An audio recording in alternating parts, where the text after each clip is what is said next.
Welcome to the channel, Mr. Richard, correct? That's what you go It by? is. Perfect. Richard from 2ToRamble is your channel? It is. Little title up there. Up. There we go. Got There you it. go, up top there, yes. And ironically, I'm actually not Dane Bookcloak. I am Alex Green. There's three main people who run the Whitecloaks channel, and I'm one of them, and I guess Dane had it last. So that's where the name comes from.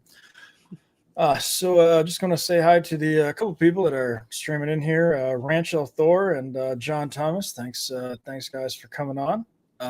So I guess while we're sort of waiting for people to stream in, I guess tell us a little bit, about you, about your channel, about your relationship with the series, the whole nine yards. Of course. So my name is Richard. Me and my friend Austin, we run a channel called 2ToRamble, mostly fantasy, sci-fi booktube channel. We have a weekly podcast on Mondays at 8 a.m. Where we talk about books, different things in the media that are related to stories and all that such. And we all have a good time. Awesome. I watched a couple of your videos. Just sort of seeing what you guys are, because J Rambles is that any relation to your channel? Nope. Nothing Okay. related to us.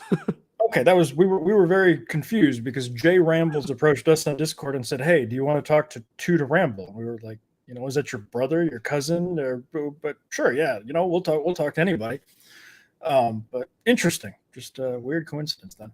And I guess how'd you get into Wheel of Time? Yeah, so one of the jobs I used to do is I worked security. So I was on the night shift and had got a lot of reading done, and I came to a decision I wanted to read a big fantasy series after Stormlight Archive, and I was like, okay, I can read Malazan, or I can read The Wheel of Time, and I picked The Wheel of Time because I knew the end of the series was finished by Brandon Sanderson. And so I read the entire series in less than 3 months. Wow. I just barreled through because I was able to read about 8 hours a day, 5 days a week. I loved it. That's awesome. It's funny because we've talked to two other people on this channel who've had an identical story. They were working security, and it was just apparently working security is a great place to work if you're trying to up your literary game. So I was knocking back at about 2 to 3 books a week every week. And so most of the books behind me, like a big chunk of them, were all read in the 1 year that I was working security. Gotcha. That's cool. I was like I said, I travel a lot for work, so a lot of times I'm on airplanes, and Audible has been it got me through in the last year. My Wheel of Time reread, all of the Cosmere actually, and then I just ironically you mentioned it. I started Malazan. All right, looks like we got a couple new people in here. Hey, Hangry Sasquatch, and LK398 seems like he's here for you. So that's cool to see. Yeah, message out over our Discord, which is if people are interested, we have a Patreon exclusive Discord where we have a monthly book club where do a vote. I'll talk about the book club. It normally goes like 3 hours, but it's a lot of fun. Gotcha. That's awesome. That is awesome. We've got looks like we've got about 17 people watching. So if you don't mind, I'd like to get started. So I guess what are your thoughts on season 2? Was what, I guess? What were your sort of main thoughts on it? So when I was watching season 2, episodes 1 through 7, I was generally positive about. And at the very least, there were many elements in there where I was willing to see where it goes, because it seemed like they were leading to something, and I was really waiting for the payoff. At the very least, I wasn't bored during those episodes. But by the time episode 8 came around and the payoff came, I was incredibly disappointed with it. However, that is very different from season 1. Season 1, I can think of only one good scene from the entire season, and so much wasted time that, like, not only was the finale bad with season 1, every other episode up to that point was pretty bad. So, is season 2 an improvement? I guess so. Okay. Improvement on just a technical level, I think. But with a finale like that, it doesn't get me that excited for season 3. And that's perfectly fair. Just sort of out of curiosity, because you apparently liked one more scene in season 1 than I did. Uh, what was your one good scene from season 1? I really liked the scene where Matt sees the crew. They're all hiking away from the two rivers with Moraine and Lan, and he looks back and he sees Rand, Egwene, all of them pretty down in the dumps. And Matt starts singing a tune to kind of get people's spirits up, and he starts singing about "Weep for Manetheren" song, which I think was a good song. And it was that moment of with Moraine and Lan kind of looking at each other like, how the hell do these like farm kids know about Manetheren? And then she tells the story of Manetheren to the Emmons Fielders. That was a great scene. I loved it. Was a good moment of showing how Matt may be a rapscallion, but he does really think about his friends. He's a good friend to others, and he's cognizant of that. So I liked that scene. That's totally fair. I will say I have a very difficult time with a show once my immersion has been shattered. And unfortunately, my immersion has been shattered for 15.75 episodes in this show. So I have a very difficult time giving it credit for anything. The only thing that I watched that scene and I was just like, why did he randomly start singing? Like, it would have been one thing if they'd like, just been singing like as they went, but it was just like it just seemed sort of like, oh, we're this is my substitute for "Weep from Manetheren," the speech. It's this song, but you know what? Fair enough. I'm probably being overly critical and being I have unreal maybe expectations for this series. Yeah, it's possible with adaptations. They inherently have the difficulty of, I think they can go one of two paths to be good. You either have to make it its own thing completely, where it's inspired, but there's so many differences that it's its own thing, or you follow the source material as closely as possible. You don't add things, you only cut and combine. I think some of the best adaptations are one of those two directions. You have in the completely new and fresh direction, you have things like the Magnificent Seven and the Seven Samurai. They are completely different. It's an inspiration of an adaptation, but it's great. They're both fantastic. And then Lord of the Rings and for your close to book adaptation. So personally, I like one of those two directions. Wheel of Time seems to have been down the middle, where they're taking a lot of liberties, but they're also shackled by trying to follow the big plot points of the book. Yes, I will agree with that to a very large extent. In fact, I think there were several scenes in this most recent season that were bizarrely like that, like Padden Fane nailing the fade to the door. Like, oh, okay, fucking electric book scene. But then as a TV show, it makes no goddamn sense because Padden Fane is a loyal servant of the Dark One. So why did you do that? That makes no goddamn sense. Also, I think there's something to be said for thematic fidelity as well. I mean, you bring up like the Magnificent Seven versus Seven Samurai, and I think while those are very different from a setting standpoint, and even maybe even from a plot standpoint, it still generally sort of carries the same overall theme and message. Whereas I think that Wheel of Time struggles greatly because it's a book series about Randall Thor with main themes of gender complementarianism versus the TV show, which is a sort of series about Moraine that has themes of predominantly girl boss feminism. And so it Thing makes is, the original The original show, the original books has great, like, honestly, half of the best characters. My favorite character for the series is a tie between Rand al'Thor and Nynaeve Almera. You know, the women, the female characters in the books are very compelling. They're great characters, but for both the men and women from the books, they have clear points of failure where they lose bad, and they learn their place in the world and have to grow from it. Mm. The show does not seem to want to give that to any character. And so I kind of agree with you on the cheapening of the glory moments for like the female characters in the Wheel of Time. So Egwene is probably the best example of that. You mean as far as as far as saving herself from the Shanshan goes? That's something that was probably my most upsetting moment, because I really enjoyed episode 7 for that.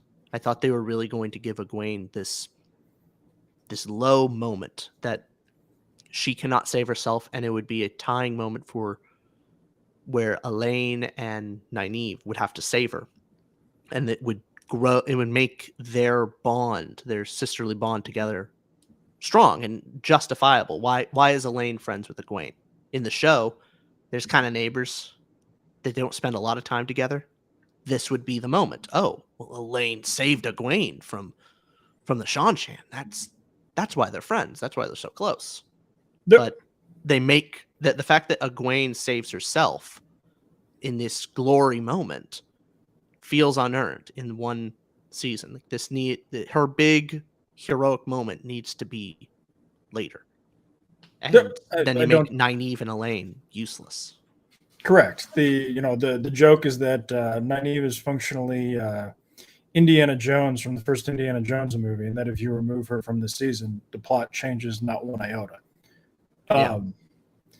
So just interesting thoughts on the series, and I guess I haven't really heard your take. I mean, on our Discord, we absolutely loathe and despise what they've done with everything, but in particular, what they've done with the Edmondsfield Three, Matt, Rand, and Perrin.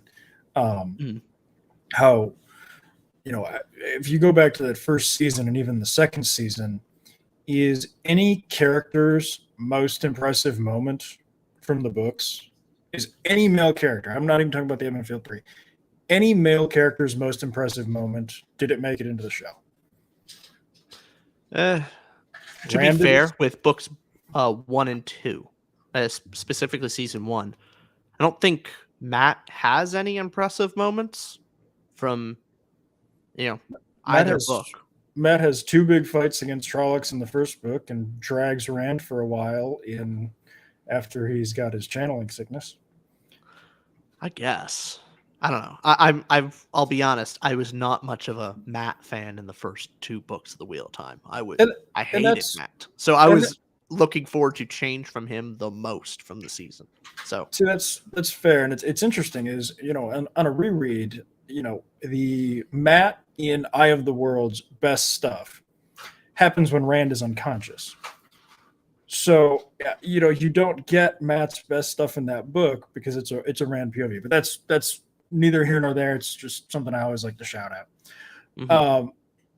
But regardless, Tam loses to one Trolloc. Land does fuck all. Elias is a bad guy in this version. Tom Maryland is dead. Like, I mean, you go down the list and just, man, every male character just got shit on. And it sort of feels intentional in a way. I don't know if you feel the same way. I guess to a certain degree, but to be fair, when you start off with in the Wheel of Time from the books, it is pretty clear that the women in the story kind of have they are the slight top of the hierarchy. Like, it's not completely oppressive, but it is kind of woven through that. Yeah, there are other kingdoms. Like, kingdoms have their kings and everything, but they all they all come to the Aes Sedai. They all come if the Amerlin seat calls them. So the White Tower does kind of control things in a pseudo way. Same thing with the Women's Circle and Yemen's Field. So like you have the council, but then they all kind of bend the knee to the Women's Circle. And so there's... I disagree strongly. Why did Nynaeve have to go get the boys? Because the village council said we're not sending anybody. Yeah. They just said no, we're not going to do it. So, if the women want to send a woman to go get them, that's Women's Circle business. That's one of the main themes of the book is, everything works when men and women work together, but also there's an acknowledgement that men and women have different and unique strengths. So, you're right to a large extent. At the beginning of the book, women are sort of in a position of power, but that's a bad thing according to sort of the thematic balancing of the series, that it's only sort of as the Edmund's Field 3 sort of begin to work their stuff that things begin to more balance out, if you will. Yeah, I mean, for the most part, I find what I find funny about the whole series is you look at communities talk about how like terrible the women are to the male characters. Like I'm thinking like the main trio, Nynaeve, Elaine, and Egwene. And they are. They're pretty mean. They're pretty mean to people like Matt. Yep. However, you do have to look on the other end of Matt's also kind of he's an ass. He's an ass to the women as well. And both men and women look down on the other and think that they must be protected because they're just very incompetent and they shouldn't really hold any power. And that it's interesting when the community kind of thinks it's tilted one way or the other, where it is pretty even that both sexes are non-functioning with each other. Yes, correct. 100% in line with the thematic readings of that series. You absolutely crushed that interpretation. What I think is so funny about that is nobody ever says Robert Jordan can't write male characters. They only say Robert Jordan can't write female characters. If you've been around the fandom at all, you've probably observed this. And what I think is so interesting about that is I think Robert Jordan is the best writer of female characters maybe ever. Like when it comes to, the things that women do, when it comes to the extent that, Nynaeve and Elaine will go to avoid accountability or apologizing to Matt. Like it's so dead on. And I think in many ways we now live in a society where in media women are portrayed so like on such a pedestal that an honest or an even portrayal bothers people. Like they're so unaccustomed to seeing it that they find it discordant. I don't know. That's my observation of sort of the series and some of the fandom. Maybe so. I kind of see it differently. I think the reason why people don't like the way Robert Jordan writes women is a lot of his phrase choices that he repeats a lot.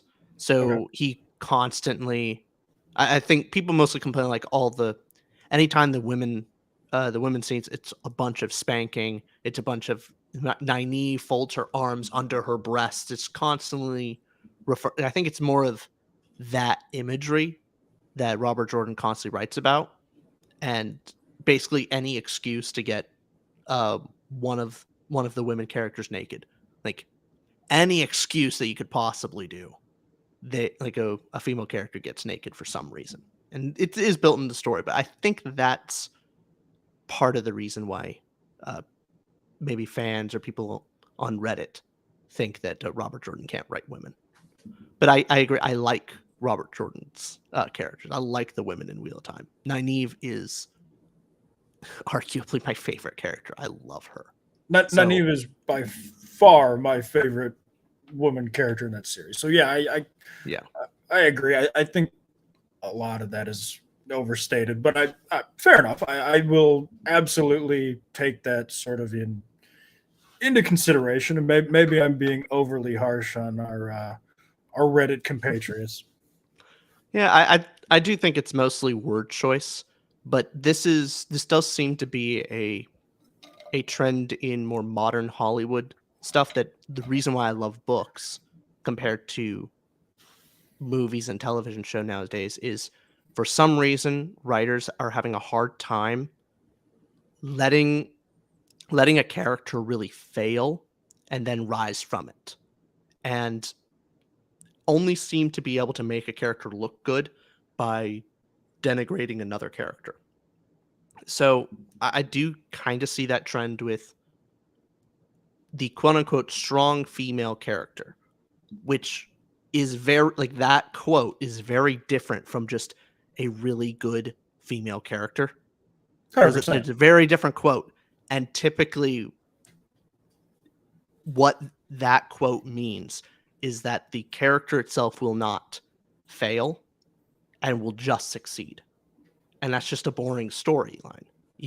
Whether it's male or female, that's just kind of boring, unless you do something else with it. So like John Wick, or there's a bunch of stuff that you don't have to make them fail, but you have to do something else with it. You have to make it a spectacle. You have to add an air of mystery behind it. But You didn't feel like John Wick has gotten boring these last two movies? yeah, I do. Okay. I did not like the last movie personally. Fair enough. I think that even strengthens your point even more so. As you know, it's very, very, very difficult to dig out that character into something good and exciting. Well, a friend of mine actually brought up one of the moments in Game of Thrones with I don't want to give too many spoilers, but I guess I'll try and keep as spoiler free as possible. But I think pretty early on in the first couple seasons, everyone's favorite character was Tyrion. I think that it's up there. Everyone loved Tyrion. Yep. And by the time in the book, there's a moment in the books where Tyrion goes down a much darker path after being betrayed, and it would be a very interesting direction. But in the show, they decide not to give him that moment, and his character stagnates because the writers did not want to risk letting fans dislike their favorite character. Yep. And that was definitely a mistake. I couldn't agree more. But anywho, we're rambling. I feel like we're right in your wheelhouse. You're right. You're right at home. I feel right at home here. Perfect. The Hangry Sasquatch. Yes, we're a Sansa hating a Sansa hating show here. Don't let anybody disagree. But I want to say thank you to a couple of people that I don't recognize. I'm assuming they're with you. Cooper Lacasse. I already said hate LK398. Orcish Dad, big fan. He and Nerdporial seem to be having fun quoting Star Wars prequel memes at each other. And Madison, who seems to really dig you, man. We should all have a woman who loves us as much as Madison does. Oh, I can taste the sarcasm from that text right there. Ah, gotcha. Well, I was gonna give it to you, man. You had no reason to be that humble. No, it's fine. We actually, I was just talking with all these Discord people a couple minutes ago, actually, before I hopped on here with you. So. Gotcha. They're just keeping it going then. Yeah.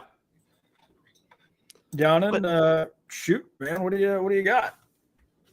Yeah, I was going to ask you to kind of break into season 2 a little bit. I kind of wanted to go over some of the positives that I thought about, and I wanted to hear what your thoughts were about it. Because absolutely, I do think there were some genuine positives from the season. Maybe I don't think it overcomes the whole package, but I think there are points that should be made. So I like, first off, I think Lanfear in season 2 of The Wheel of Time is better than Lanfear from book 2 of The Wheel of Time. I think it's a genuine improvement on the story. I had a couple of points on that. The first one is going to be a point that is going to be for basically a ton of these characters, which is opportunity cost. Lanfear was number 3 in the season in dialogue, behind only Moraine and Liandrin.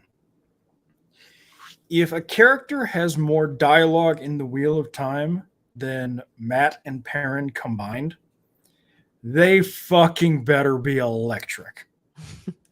And I do not feel like that payoff was at all merited. The second, and I guess I'm gonna sort of bring these together, is Lanfear's a fucking moron. How so? Why did she introduce Moraine into her plan? Her plan was perfect. Like she was gonna fucking ride Rand's dick right into ruling the world next to the dragon, exactly as she wanted. And then for some godforsaken reason, we find out in the season finale that she sent Bail Doman a letter so that Moraine can then inject herself into this plot. Like, what are that? If you remove that alone, Lanfear triples in competence as a character. That's an interesting point. I think she wanted Moraine as kind of an ally to base. She needed an Aes Sedai to declare him to be the Dragon Reborn.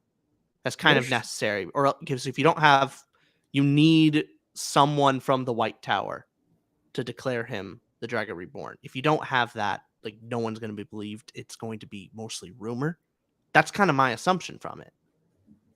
Well, nobody knows that it was an Aes Sedai that made the big fucking fire dragon. I'm assuming it'll go into season 3 where she tells the tower. That's my guess.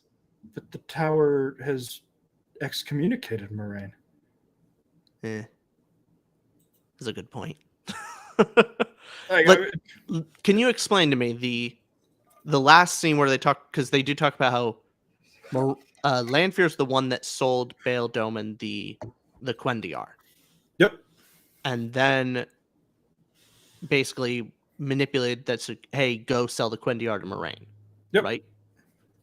And he passed along what letter was it? The letter the letter that said Lanfear is out, and to tell her that that it came from Kyrian. So Moraine knew that Lanfear was in Kyrian. So that motivated Moraine to go to Kyrian, because she then thought, oh my God, Lanfear is screwing around with Rand. Whereas if she had just not done that, Lanfear's plan works perfectly. Here would be a question then. So we do know that Lanfear and not Mugen, other Forsaken, help me out, Ishmael, that they were kind of betraying each other back and forth. We do know that Lanfear sold Bail Doman the Quendiar, and maybe trying to get that, because we know she wants him so he can dispose of the other seals. Is it possible that she sold him the Quendiar, and then Ishi went behind her back and gave him the letter to basically ruin her plans? Nope. She specifically says that she was the one that gave Bail Doman the letter. I mean, if you want to take a step further, what the fuck was Ishi doing letting her out? Ishi had a beautiful plan in place. We're going to drive all of Rand's friends to the dark. We're then going to say, Rand, if you swear your oaths to the dark, I'll let all your friends go. You know, he arranged for Egwene and Nynaeve to be captured by the Shanshan. He gave crackhead Matt the dagger. He forgot that Perrin existed, or wolves. Apparently, the writers of the show often frequently forget that Perrin exists. That was pretty evident this season. Which is sad. So I mean, he has all these guys in place for to go dark, and then, you know, Rand is going to, you know, everything is arranged perfectly, but he got Lanfear involved for no goddamn reason at all. She contributed nothing to his plans. Well, maybe on some level. Didn't they show? They explain the show that one, Ishmael is not like he's smart, but he also is. He wants to die, and he was friends with like him, Lewis Theron, and Lanfear were tight as thieves. And one of the flaws for Ishmael's plan is the smart thing is to just kill Rand, but he wants to turn him because he wants his friend on his side. Is it possible that the reason why he let Lanfear out is because she was one of his closest friends? Well, no, he can't kill Rand, not because it would end everything. He can't kill Rand because the cycle would begin again. Whereas if he turns Rand, Rand goes to the Dark One, the cycle ends, and he stops being reincarnated. So basically, he is utterly, his entire identity and devotion is dedicated to turning Rand to the Dark One. And for some inexplicable reason, he just pulls like Lanfear out of nowhere. Like, if my goal was to turn you evil, the last thing I would do is bring in a co-conspirator who was in love with you. Like, that's the worst possible thing you could do. Well, actually, on that note, I think because Lanfear was done very well this season, I saw lots of comments talking about how like everyone's on Team Lanfear. I think in the books, there's absolutely no question that you think Rand is gonna go to the dark and get on Lanfear's side. In this season, I'll be honest, it's more believable. It's certainly more believable that Rand would go to Lanfear in this. It is. So that's a great point for Ishmael's plan of turning Rand to the shadow. But the problem is he knows that Lanfear doesn't want to turn Rand to the shadow in order to break the wheel. Lanfear's plan is to rule the world with the dragon both at her side and as her enforcer. Their plans don't work together. But it doesn't accomplish the same goal if Rand goes to the shadow. That's it. But I mean, whether he goes to Lanfear or Ishmael, either way you get there. He also has to break the wheel. I think that would mostly be the Dark One, though. I mean, that's if the Dark One wins. Okay, then the Dark One will break the wheel. It's not really Rand. Okay, fair enough. To which I guess my response to that then would be, if we're like, Lanfear had the best plan then. Operation Ride Rand's Dick Until He Turns Evil was clearly the best plan. And the moment where Moraine walks in, stabs her, and Rand doesn't immediately set her on fire is nonsense. Like, why is he on team woman who's mean to him when he could be on team having sex with me all the time? Like, that alone was goofy. But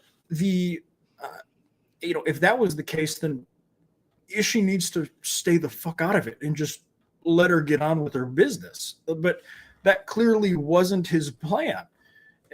So he introduces a wild card into this perfectly planned out plan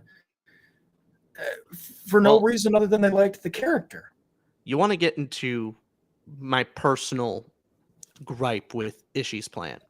So the thing that bothered me the most is that all of the setup made sense of Ishmael trying to turn Rand's friends to the shadow, and mainly with Matt. Like, hey, I'm going to turn Matt to the shadow, and that will break Rand. He'll see his friend has gone over to the dark, and that'll break him. But when we get to that tower scene, it's all it is Matt throws the dagger spear at Ishmael. Ishmael goes, haha, it was an illusion. You fell for such a simple trick. And starts bragging like this was his plan all along for Matt to accidentally stab Rand. Mm-hmm. Of which that doesn't break Rand. That doesn't do anything. That wasn't his plan. That wasn't the setup. And yet Ishmael acts like it was the plan all along. Correct. The entire ending is goofy as shit. It made no sense. But anyway, I guess the only other point that I had on Lanfear is, Lanfear is supposed to be an archetype. She's supposed to be the 10 of 10 girl who is both beautiful and smart, who has never been said no to. And you can see it even in the way that she interacts with Rand in the books, where she, like, every time he does something she doesn't like, she, like, leaves him alone. Like, his punishment by her for not doing what she wants is to she doesn't give him attention.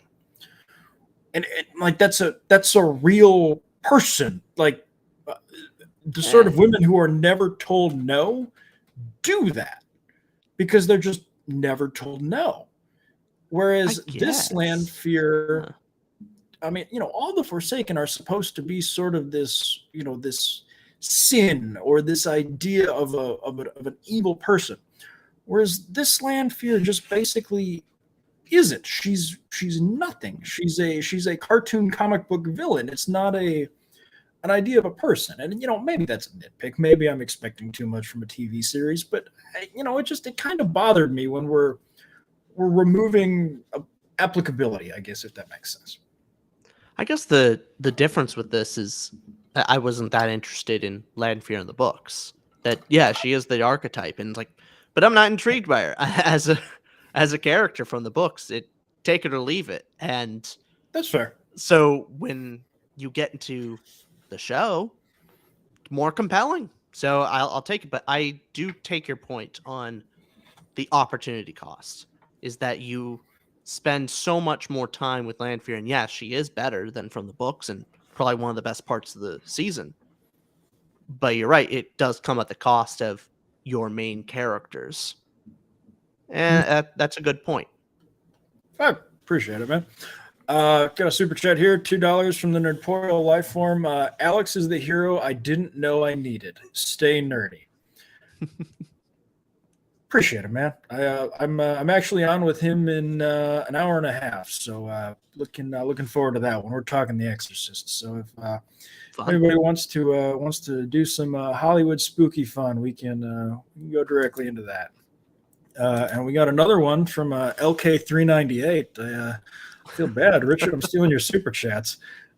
She LK398. I'm assuming she. It might be a he. Has a comment of off-brand cereal. That's an inside joke with our Patreon book club. Oh, okay. I'll be honest. I thought I was being called like the off-brand Richard. Like my bald brother at arms. Oh, absolutely. What's the scene from Fast and the Furious? It's this is just the evil version of us. Oh yeah. God, yeah, no. I'm sure you've read a book where it felt like the off-brand cereal of a different book, and it just kind of it's not bad, but it's why have that when you could have the brand cereal? Yep, that was anyway. I got you. Okay. Well, in addition to Lanfear, what did you think about Liandrin with this? So other than of your point of the opportunity cost, that she got more dialogue than other main characters, which is a fair criticism, I personally really liked Lanfear from the show compared to the books. In the books, she's just kind of your typical bad guy, and that's it. Like, there's nothing compelling about her, and fair enough. We don't get a ton of time with her in the books, but in the show, man, is she compelling! Like, actually interesting on both sides of why she would turn to the shadow. And one of the best scenes is with her and Lanfear and her son. So, what are your thoughts on that? It annoyed the shit out of me. Why did it annoy you?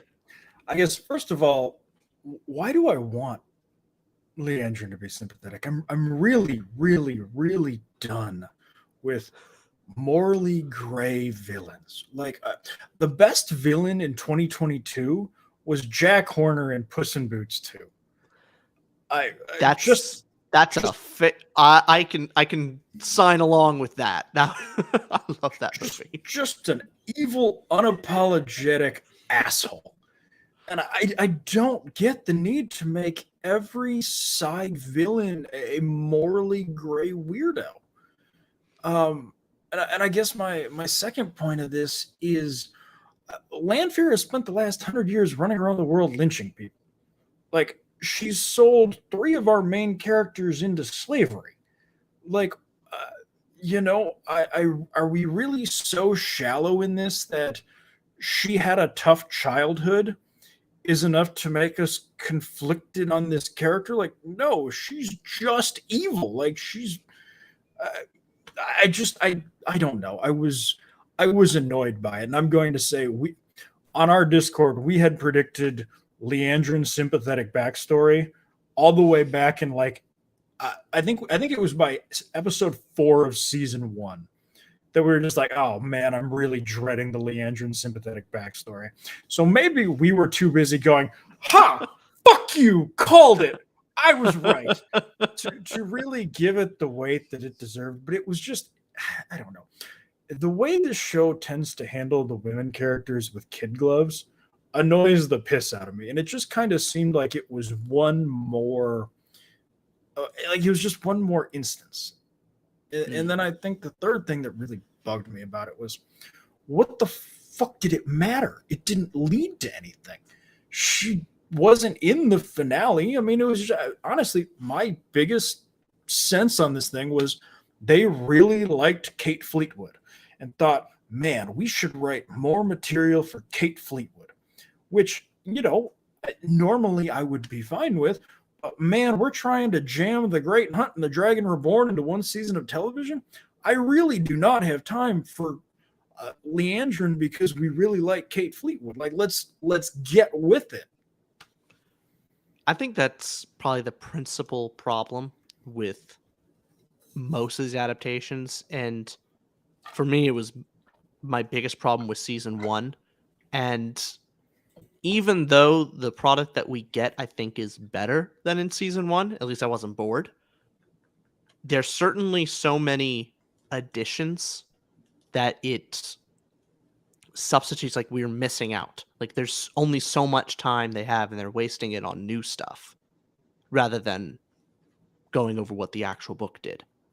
I still keep thinking back to I'm only 1 episode in on One Piece right now. But in 1 episode, they covered over 8 chapters of the manga. They didn't add a single plot line. There's no added character. There's no added plot point. They cut and combined a couple things. Yep. Like they added Nami earlier than when she was before, but a great addition when they added her together. But man, that was efficient storytelling. Yep. Like, ooh, just impressive. Yep. So, yeah, man, you make me think more negative about season 2 now. Of all, even the things I like, and I did like many of the things, it comes at the cost of something. Yeah, and I guess that's one of my if this was a 35 episode season, great, give me all the Liandrin whatever, but it hurt. Lady B, LK398 wants a wave out of you. not you, her. Oh, you want a wave? I'm not a live streamer. There it is. There it is.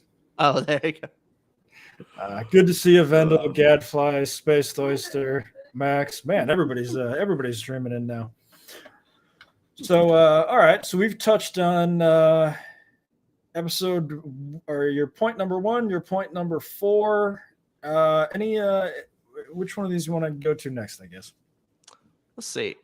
Well, let's get into kind of a combination of the acting, and I think specifically the best acting moment from the entire season was Egwene's torture scene. What were your thoughts on, like, mainly that episode 7, that end of episode 6 into 7? So my note on this scene was, this was the first passable scene this show has managed. And I have seen people say things about this like, it's phenomenal. It's fantastic. It's Oscar worthy. And I'm just kind of sitting here like, guys, Pelennor Fields was fantastic. The first 10 minutes of Saving Private Ryan was fantastic. like, I know you haven't seen House of the Dragon, but Viserys dragging his decrepit ass down the hallway in episode 8 so that he could save his daughter was fantastic. This was passable, and I'm convinced that the rest of this show has been so unpalatable that the first time we got passable, everybody lost their shit. And I guess that was my main take on it. Yeah, I would disagree with you. I think it's better than passable. Mainly I think the acting was really splendid. She did a great job. I think she acted her butt off. But on top of that, the makeup was really well done. Like it looked brutal. I loved like the bloodshot eyes. It all kind of came together in like she did really feel broken, and it gave me like an oh no moment, like a the pit in your stomach moment when she does finally grab the pitcher and knows that she doesn't see it as a weapon, and she finally has stopped resisting. It's like, oh, that's a good scene, and it was so well done that's what made me so upset by the finale. Is that No, oof. and I totally get you there. And this is sort of one of those things where, like I said, my immersion was shattered in this show 15 minutes into episode 1. And it's tough for me to really sort of differentiate what I'm doing versus, what is there. And I can even see how, we had all of the individual elements there for, sort of a compelling emotional arc. And I'm just so broken by this show and this character that I'm just kind of like gross.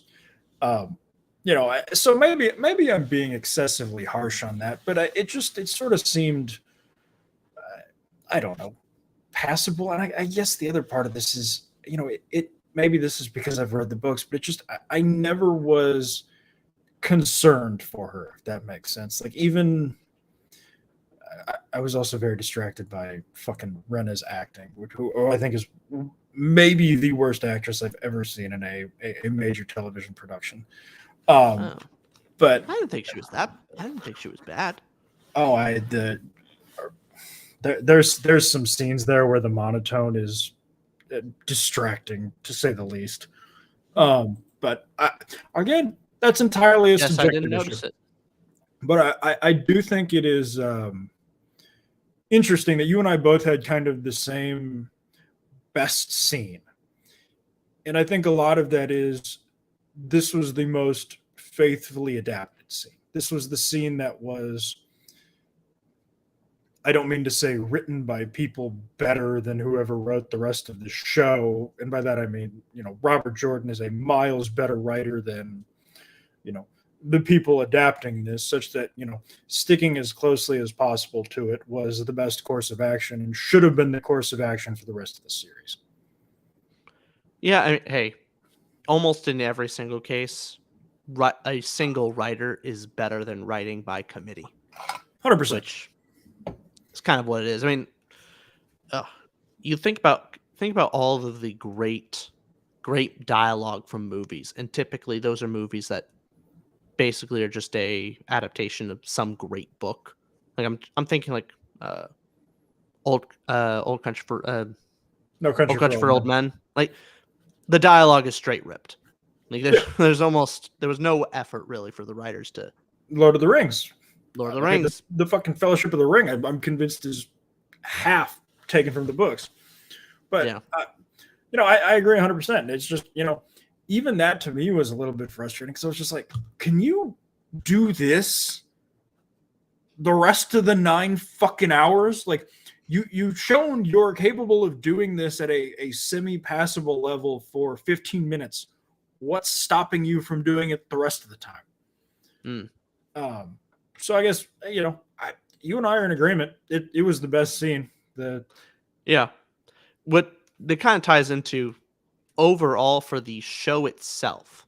I'm far more critical about the writing and the plotting, just the whole direction of the entire series. But one thing that I really did like from the get-go and I think season 2 kind of improved on it, was the cast. Overall, I think I have some exceptions, but I think the cast was really well picked and overall well acted, even if they don't give the characters the scenes they deserve, the scenes they do get. I think it's well picked. All right, What are fair your enough. thoughts? Let me knock the super chat out real quick. 4.99 from Mark Clark. He asks, why would Ishmael want to die? The Forsaken want immortality and power. Mark Clark, you are sort of correct. Ishmael is a little bit goofy in that he does have a suicidal bent to him, and that he joined the Shadow because he was convinced that it was mathematically inevitable that the Dark One would win, and that once the Dark One won once, that would be it forever. So he was basically hedging his bets.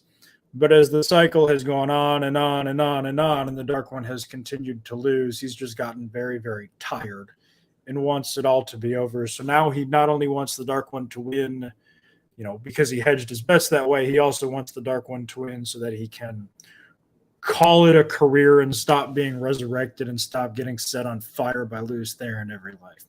So, good call out. I hope that helps. And to everybody else in the chat, thanks. I really hope you appreciate the spoilers there. That was a lot of stuff there. To be fair, I think that was actually mentioned in the show. The show does miss out on informing the audience some important details, but they at least did that with him and Matt basically talking, and how Ishmael does want the wheel. He wants the turning of the wheel to stop. He just wants to go to nothingness. So yes, his motivation was clear. His road to getting there was questionable. As far as the casting goes, so we have a joke on our Discord that if a show is bad, there are 3 things that will always be praised: the casting, the acting, and the score. Because it's people don't want to say everything about something was trash. They want to find something to compliment it. And they don't like saying bad things about people whose faces they know. That is not to say that you didn't legitimately like those things. I just found it interesting that those seem to be across basically every property. The things that we'll say. I've lost track of the amount of times I've heard it's not Morford Clark's fault, it's the directing and the writing. Well, to your point, something like The Witcher would be something that the only casting I liked in the entire show was Henry Cavill. Every other casting choice, I just didn't like the actors or how they looked or portrayed their scenes. But with it, at least with Wheel of Time, thought Rand looked the part, at least more in season 1, I guess. And Egwene, all of them except for this season, Avienda, I don't know, just kind of looked off to me. So, but yeah. So I guess when it comes to casting, I guess I have to basically divide casting into you're saying one of 2 things in casting. You're saying it was accurate to the books, which I think we can say is not the case. Like I think we all kind of understand that Ayula Smart doesn't look like Avienda, and we all kind of understand that Perrin isn't black. Like, I mean, it's not that. So then I'm kind of, the only other thing it could be then is, you really feel like the actors absolutely crushed it. Yeah, for the most part. And I guess I have not seen really anything from an acting standpoint that makes me think these guys are anything above replacement level. Like, I mean, is there anything we've seen from an acting perspective from anybody in this show that is notably better than Rings of Power or House of the Dragon or The Foundation or any of these other shows? Because, I mean, maybe it's the writing. Maybe the writing is so bad that there really isn't an opportunity to let anybody stretch their legs. But I haven't seen any brilliant individual performance that makes me go, yes, this casting director really pulled this no-name actor or actress out, and they just crushed it. And I haven't seen that. So I guess this is sort of where I go back to, if we can acknowledge there's some goofy casting with like Avienda, where like her bad casting legitimately has plot implications where two people go, ah, yes, Rand, you look exactly like an Aielman. And then the Aiel we see looks nothing like him. So I guess that's where I sort of say, is the casting great or is it passable? Well, for specifically the look of a character. So the race of a character, I think, at least for myself, can sometimes matter and then sometimes not as much. So for the Wheel of Time, with Rand specifically, he has to be a tall redhead. Yep. Just has to be. If you do it any other way, it's wrong. It has plot implications. It just doesn't work. It breaks it too much. Perrin being black is fine to me. I don't think it affects anything from the story, especially since the Wheel of Time, like the show, the whole setting of the world is very much it is a multi-ethnic kind of culture because of the breaking. Nope. There's a sense like it does make sense why different people would look different. Okay, you can say that, and I've even seen the historical genealogical argument made for it. In context, that's nonsense. In context, you know exactly where somebody is from based on looking at them 90% of the time. We know Kyrians. In reality, yeah. But there are differences. Like the Aiel are very specifically like, oh yeah, they look like they're all redheads. They're tall, yes. They're redheaded, white. That is the Aiel. Yep. With the Shan-Chan, there does seem to be like this. The very much they are a clear exception. Very clear, like they. Yep.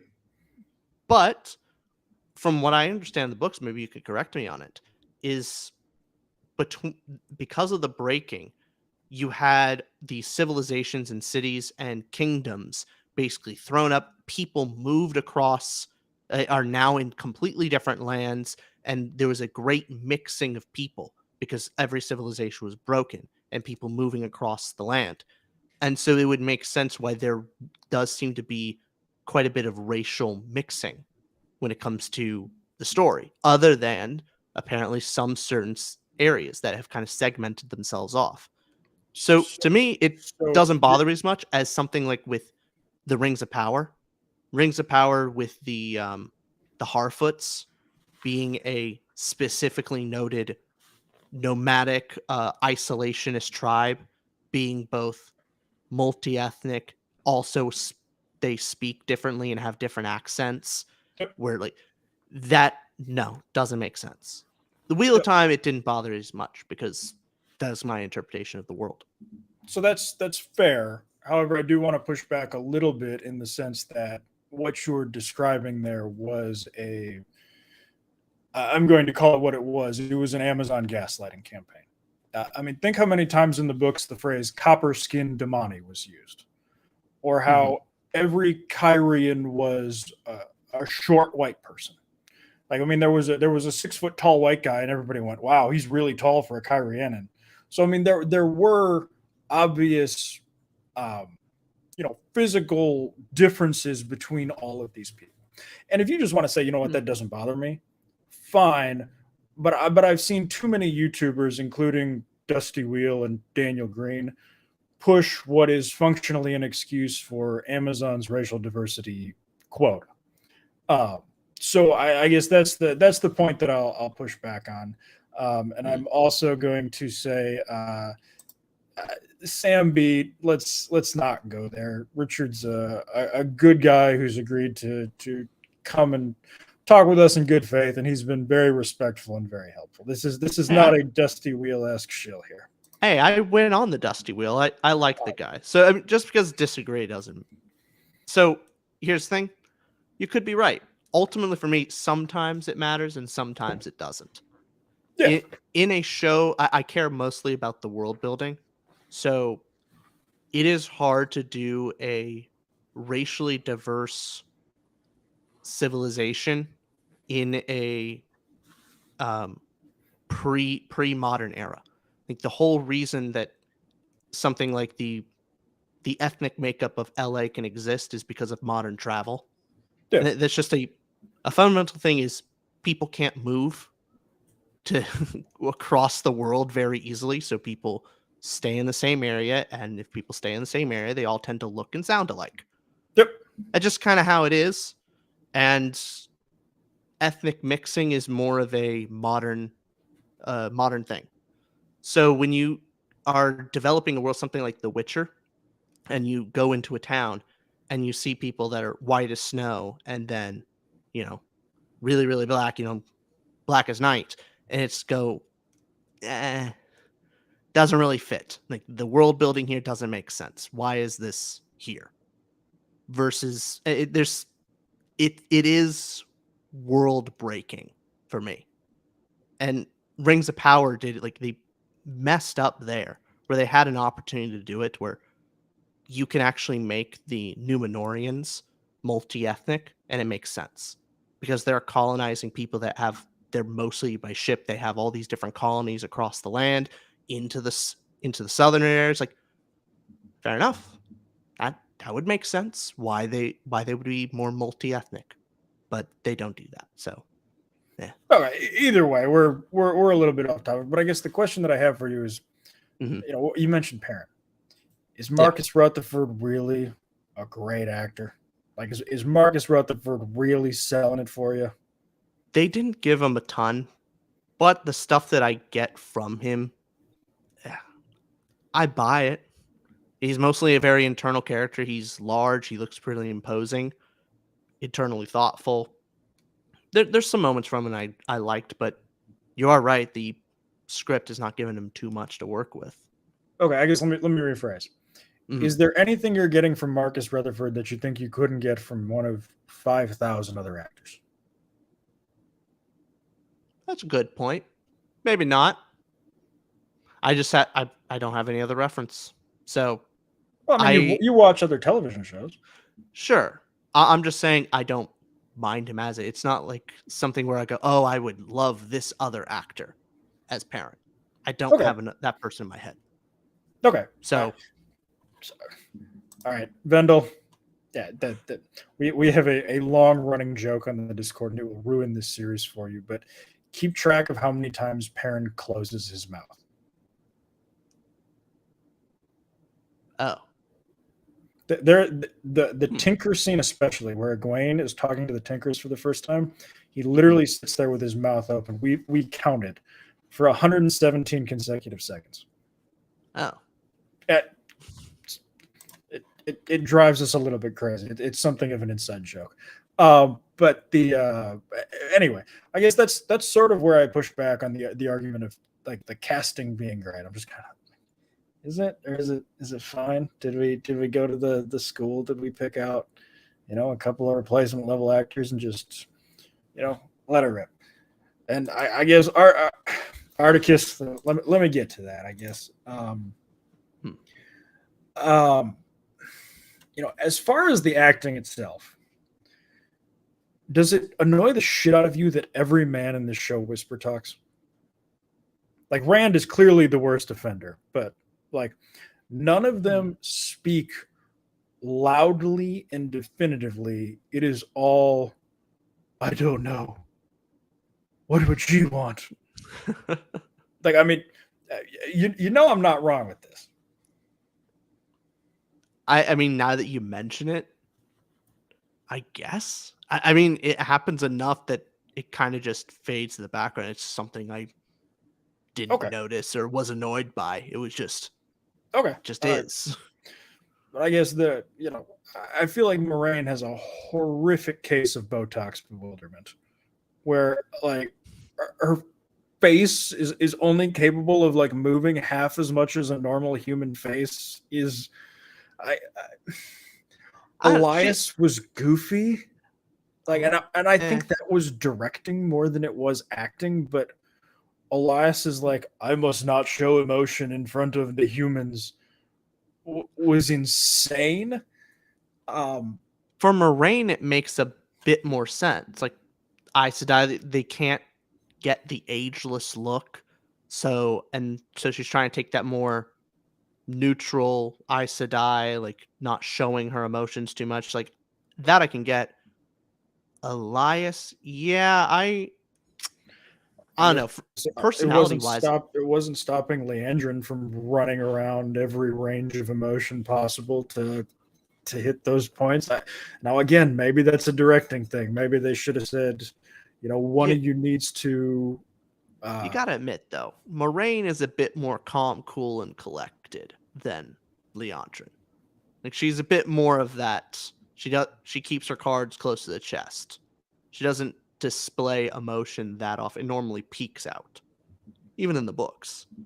Sort of. My problem is, if I'm going to give you credit for emotional maturity and calmness, I can't have you doing the scene from Air Bud where you're telling your warder, I don't want you anymore, go away and leave. Like the portrayal doesn't match kind of the actions I'm being shown by the character, if that tracks. That is definitely something that I would, during episodes 1 through 7, I was giving leeway, going, okay, well, where's this going? I kind of want to. It was at least the most complete story arc in the season, and I was wondering where it was going to go. But it is really disappointing that we kind of loop back around to where we came. Like by the end of the season, okay, now we got Moraine and Lan back together, and doesn't seem like much has really changed between them. So that's another thing of disappointing. Like, is it handled well? Like, okay, yeah, it's at least I get what they were trying to go for and they accomplished it, but was that worth it? No, probably not. No, and I think that was one of your points. And I apologize. I'm trying to find it here.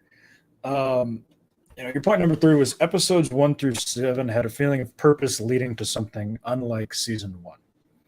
Yeah, I was open for things to be different. I just wanted them to be interesting and like fun. At the very least, that it seems like things were going somewhere with those episodes, and somewhere I didn't know, because hey, this is definitely not the books. It's going somewhere. Okay. And then the fact that they gave the payoff and it was so disappointing is the more upsetting part. That it wasn't fun. Moraine just going, "Oh, you were, I didn't lie. I think that you're better than me." Ugh, no. That's boring. Yeah, it's not fun. So now that we know sort of what all this was leading up to, I mean, do you feel a little let on? Do you feel like it was kind of, I hate using this term, but fuck it, mystery boxy? That was certainly the problem with season 1. Absolutely. I don't think it was mystery boxy in season 2. There weren't. It didn't seem like it was just a plan. It was just a bad one. Yeah, no. It seemed like things were planned in season 2. Like things led to somewhere, and then there were dropped storylines, and they clearly had favorites. Like their favorite character, right, was Egwene and Moraine. Clearly. And Liandrin. Like those are the 3. And they Lanfear. Focused and Lanfear, yeah. They focused all their attention on them, and they kind of let Nynaeve, Elaine, Matt, Perrin, Rand kind of fall by the wayside. And it seemed like at least there was a plan, and not just holding this, ooh, who is the Dragon Reborn? Who do you think it is? That kind of that is definitely that mystery box element that's kind of annoying. Okay, so I'm gonna run through these, and you tell me if you think that I'm crazy. All right. Okay. Did you feel like Moraine screwing around with Varen and Annalise felt like it was going somewhere? I thought there was some type of conflict. The conflict between Moraine and Land, I was wondering where there was that going to go somewhere different, but it built some of the world building with the show. I liked some of the scenes, but yeah, I was hoping. Did Moraine screwing around with Annavare and Barthanas feel like it was going somewhere? Yeah, it actually did. It went. I thought it was going somewhere for her character, that she would be learning some type of lesson, going back to her family. That would be a point along the way for her repairing her relationship with Milan and the others. But ultimately, no, it didn't. Okay. Did anything to do with Alana feel like it was going somewhere? No. Or did that feel like, Rafe's boyfriend really needed some screen time and they wanted to have kinky fun time? Yeah, probably not with Alana, but I didn't mind it. At least it didn't feel like a waste of time completely to me. Oh God! Every time they came on screen, we actually started playing a game. It was how many mentions of them being a throuple were there going to be? I think we got up to like 17 by the time the season was over. Yeah. The triple penetration joke in front of the Indian family was especially in bad taste. I couldn't believe they pulled that shit. Actually, that's a question about where do you think they're going to go with it? Do you think Rand will actually have the love? What is it? It's not a love triangle; it's a love square, I guess. Do you think they're actually going to do that for him, or do you think they're going to pair off like Elaine and another character or something like that? So my problem with this is I have no idea because if you had said, Will, now that we know Padden Fane is not a double agent working against the Dark One, are we still going to get the fade nailed to the door? Or said, no, of course not. That's stupid. Like, that only makes sense if you have the context from the books, but they did it anyway. So I have no fucking idea. I'm going to lean against it because I don't think that I don't think there's a good enough reason for Alana to be able to get branded like that. That's a really, really, really bad and heavy thing that she does. And I think they're going to shy away from it. Minimally, if they do it, the Elaine Avienda stuff is going to be hammered. Like that is going to take up all the space, and there is no chance at all that those are platonic best friends. They're going to be fucking scissoring more than, I don't know, the company that makes scissors. But You're probably right about that. I could see that change. That okay. Well, on one level, I think almost all the book fans kind of can agree that I love Robert Jordan, but I don't think he's the best at romance. It's not the best parts of the books, and so like the romance between Elaine and Rand is that really great? Like the best relationship he had in the books was definitely Min. Like at least they have time together. That's the thing. That he has no time with most of the other two, and so it's if it drops for me, I'm kind of okay with it, I guess. Oh, I fucking hate Elaine. She's my least favorite character in the entire series. If Elaine got show. In books, she's not a character in the show. She's a fucking. I mean, the amount of times that Elaine in an episode said, yes, Egwene, I am here to give you the information about the arches that I have no reason for knowing at all. Like, Shiriam very specifically said, nobody knows what goes on inside this, so why do I have the information about every sister who's been lost in the last 100 years? Like, it was fucking weird. She fucking talked like an encyclopedia for like a third of her scenes. Like, and weirdly enough, she was like one of the least offensive characters. But I digress. So I guess I don't know. You get it. Did Matt spending four episodes in prison feel like it was going somewhere? Yeah. Thing is, for me, I was looking at that going, you know what? no matter what they do. I was so disappointed with Matt in book 2. I didn't care, so I don't really care what they do with him in this season. See, here's my problem with that. If we were just doing book 2, I'd have been fine with it. But they've said this was supposed to be the Dragon Reborn and the Great Hunt. And Matt pops the fuck off in the Dragon Reborn. He does. Oh, I love Matt. I'm actually doing a reread with my friend Austin, he's reading it for the first time, and I'm rereading it mainly through audiobook this time. And so we're going to be recording our episode 3, the book 3 review tomorrow. And so I'm so excited to talk about that. Matt is so much. Rob. So there were 2 things that just set me the fuck off. One, them skipping his quarterstaff scene was unforgivable. That's my favorite scene. It's arguably the one I pull off the shelf the most times. So just like, I just want to read that chapter again. I'm gonna. It's fucking electric. And then the scene where he saw Egwene crying in the courtyard, mourning Nynaeve's death, and he looked at her and walked away. That was so antithetical to that character. Matt, I will never abandon my friends in Need Cawthon. Matt, I will storm the Stone of Tear knowing there's a Forsaken in there because my friends are in Need Cawthon. Walked the fuck away from a friend in need. And he's done it twice. And I was willing to forgive the first one sort of because they lost the actor. But that one, that was a choice that was made. And well, actually, here I will get to.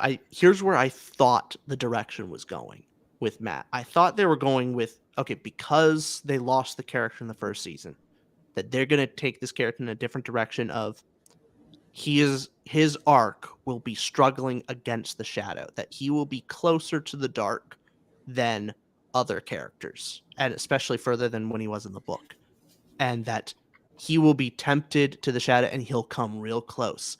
Maybe he'll actually he'll complete Min's vision, which he should. That was kind of a cop-out in the show that they faked that. But he would actually stab Rand with the dagger, but then he would redeem himself with the horn. And that he would call the horn for his friends for the light and redeem. That's where I thought the show was going with it, because it seemed like they were really setting up his struggle with the darkness. Yep. So that's where I thought it was going. It didn't go that way. It was more lame in the finale. Okay. And you can stop me off if you think my point is made here, but did Rand spending 4 episodes as Lanfear's purse feel like it was going somewhere? Yeah, it didn't really go much. The only person who actually traveled, like as in overland, traveled, was Perrin. And Perrin in episodes 3 through 7 walked in a fucking circle. He went from the town where they were captured down the road and then was led by Elias back to the town he was captured in. Like, he might as well have been on a fucking treadmill. If only he did something interesting with Elias, then it would be sort of justified. Yeah. So I guess that's kind of why, and it's especially frustrating, and I get where you're coming from, but like looking at it now with the benefit of hindsight, man, nobody did shit. Do you remember in the fucking Great Hunt when Rand has to sneak into the Trolloc camp to steal the Horn of Valir out from under Padden Fane's nose with the dagger inside it? Like, what an incredible scene. Or, I mean... Well, for Rand specifically, the best scene for his character in that book is not the big glory moment for me. Like, he has some cool scenes, But the most important one for me was Rand really struggling with, Moraine kind of manipulating him, giving him the clothes. Matt going like, "Oh, who are you? Like you think you're so good. You think you're so mighty of yourself." And then when he goes off by himself with Loyal and, Huron. correct me if I'm wrong, not Uno, but Huron. And he learns to be a little bit of a leader because Huron keeps looking to him to lead. And then you don't really notice much of a change from Rand while you're reading him. And then that moment in the town where they all meet back up together and Rand takes charge and goes, "Okay, we need to go after the horn. You guys take company that way. We're going to go out this direction." And just everyone looks at him.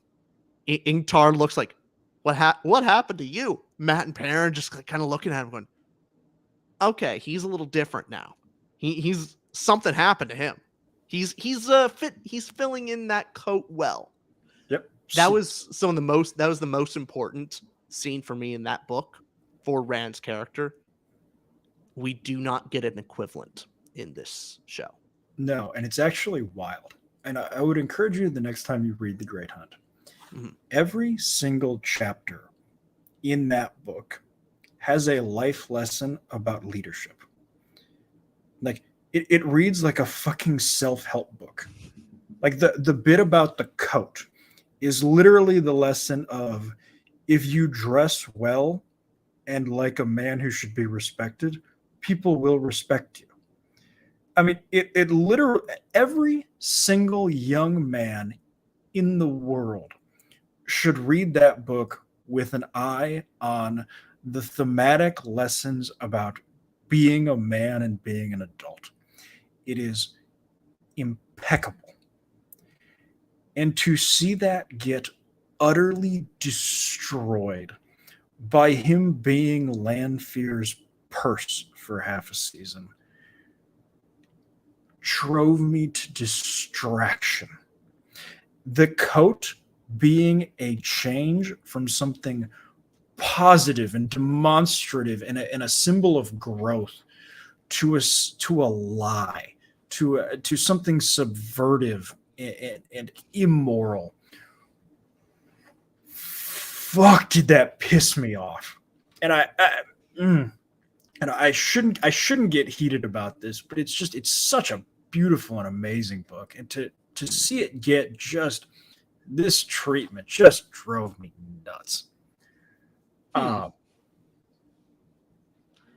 Yeah, I don't know. I definitely see it as, I'm fine with there being a separation, it being different.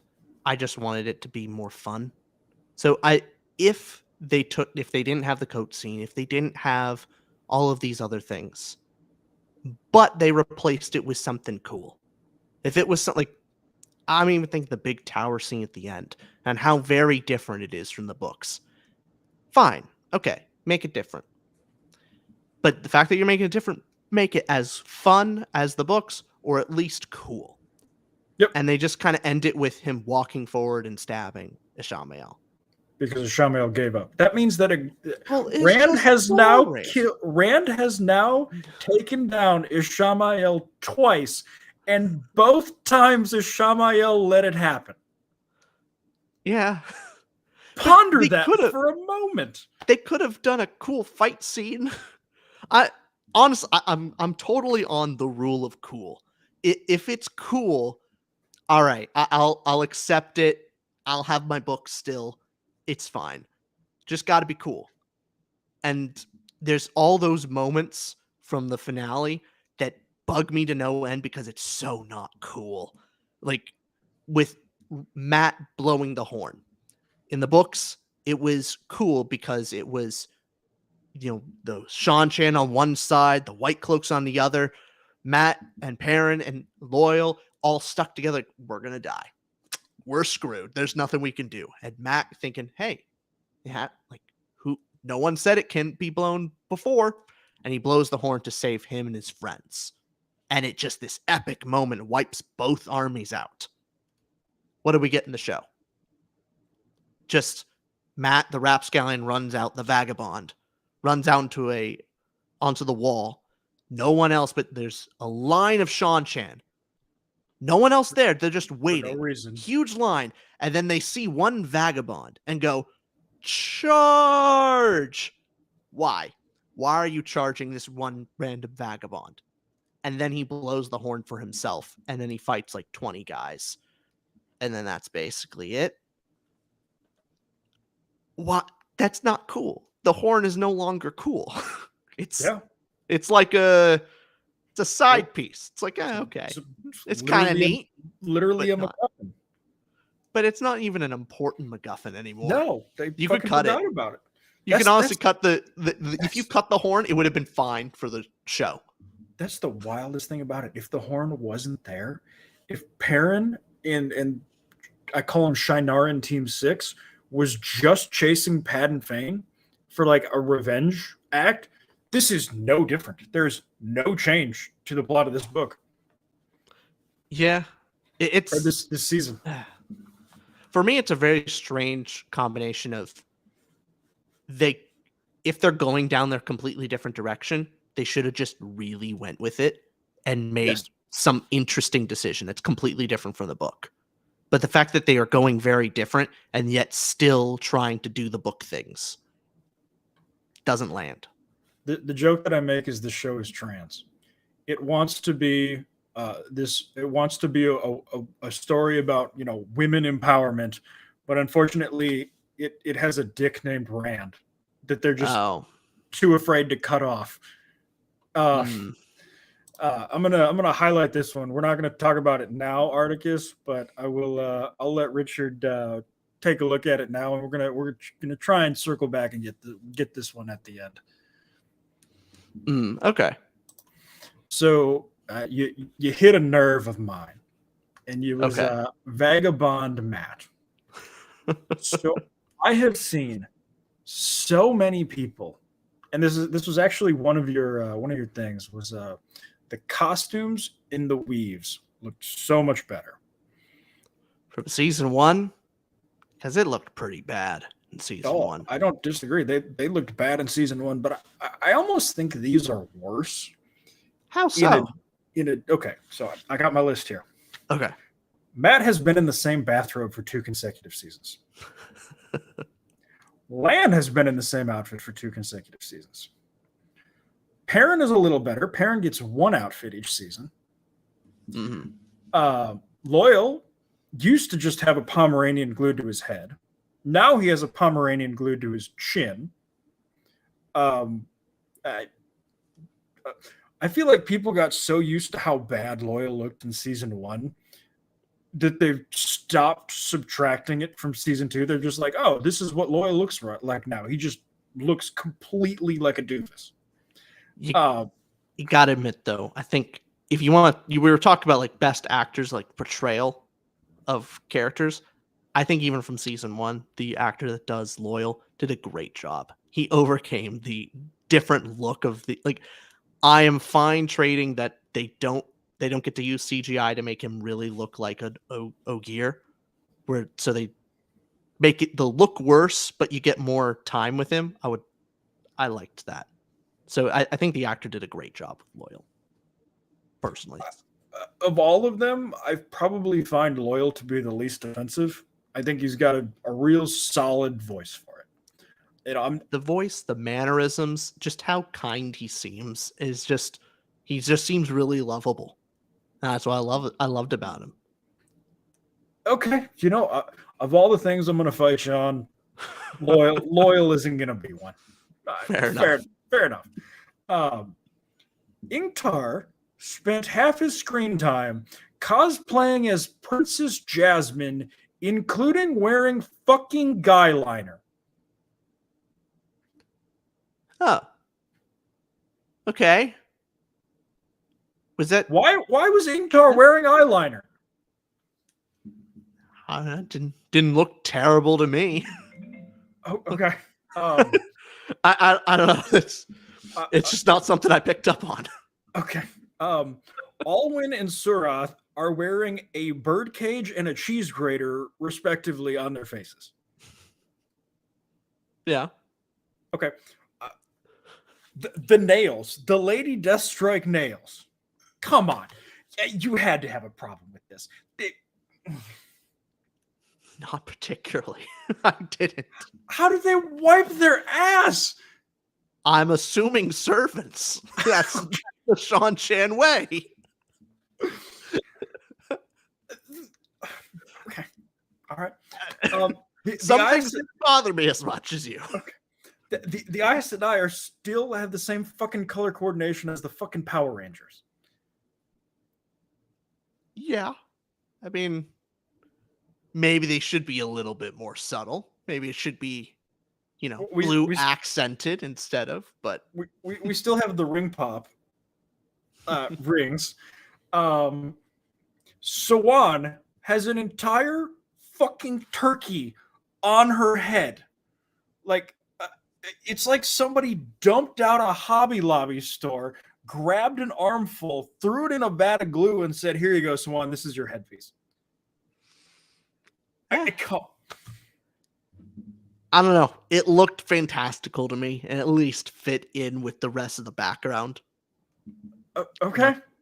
I'll be honest. I liked it more than Rings of Power costuming because for that one it just didn't fit the rest of the show. Things stood out and looked odd. At the very least, Swan's costume didn't look odd in the show.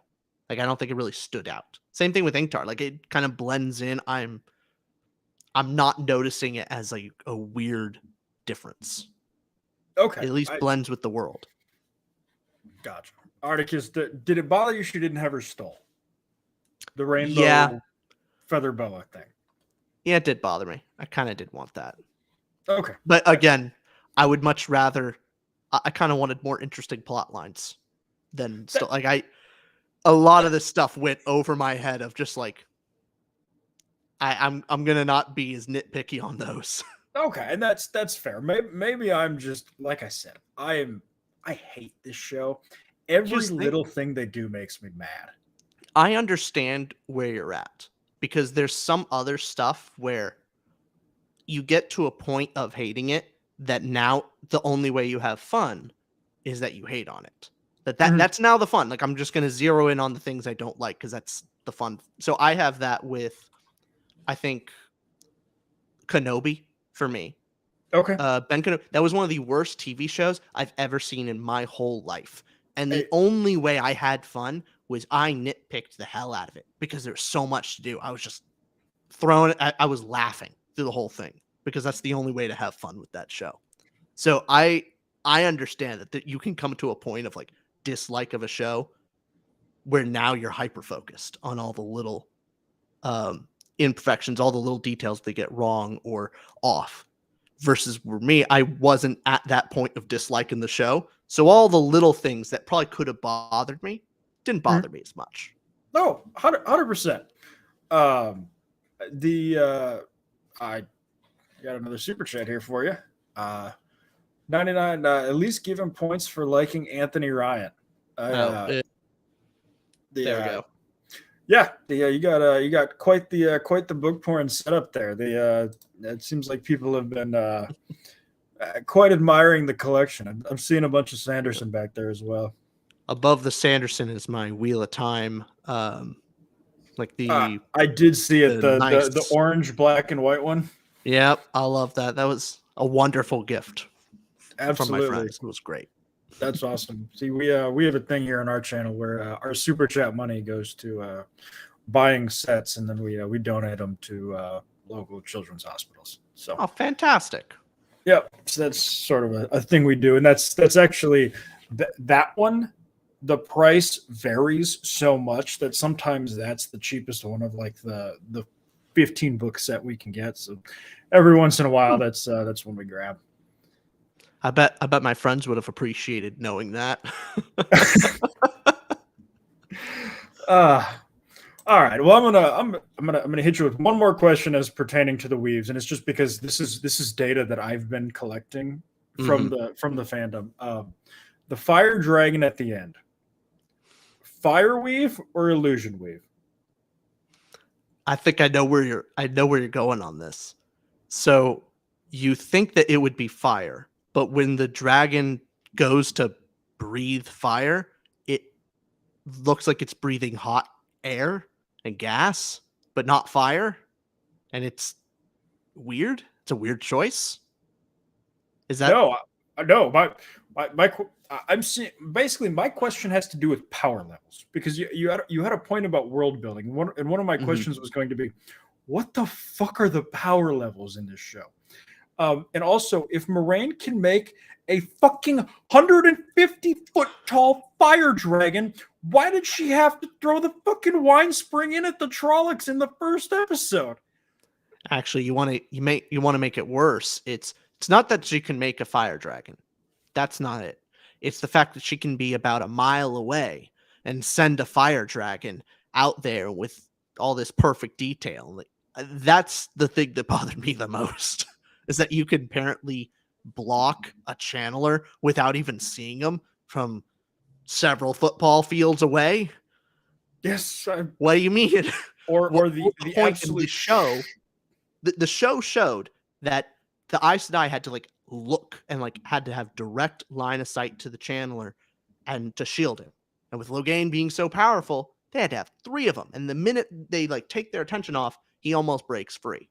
Like that's the level it is. But then with Rand, you could just shield it with 1 and it's pretty easy. Or you don't even need to look at him. You can kind of do it from a boat. And like that's not the books, that's just internally inconsistent. Funky. How about just absolutely punting the 3 O's with yeah. No, Moraine broke the 3 O's right there.